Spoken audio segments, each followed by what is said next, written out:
Καλησπέρα μάγκες. Θέλω να πω και εγώ δύο λόγια από την πλευρά μου. Παρατήρησα γενικά το τι γίνεται τις προηγούμενες μέρες. Καθόμουν ήρεμος, μελετούσα το λόγο σας, τα γραπτά που σας έχουν γράψει οι δικηγόροι να λέτε, για το κομμάτι που βγάλατε, που λέτε για τα ΑΜΕΑ, που λέτε για τον νεκρό μου φίλο που ήμουν εκεί στο νοσοκομείο μέχρι να φύγει, να είναι καλά εκεί που είναι, που έφυγε από λευκαιμία. Τρίτη αναφορά σε κομμάτι σου για νεκρό άνθρωπο.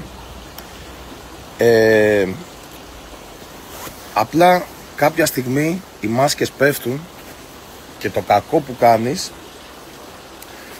σου γυρνάει πίσω μπούμεραγκ σε αυτή τη ζωή, δυστυχώς. Σου γυρνάει μπούμεραγκ, φίλε μου,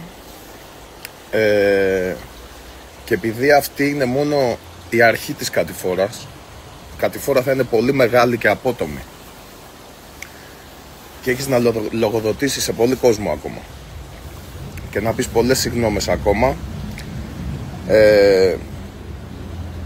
Τώρα, εκτός από αυτό, όσοι μαγαζάτορες και όσες εταιρείες σαπορτάρουν ακόμα αυτόν τον άνθρωπο μετά από τα λεγόμενά του,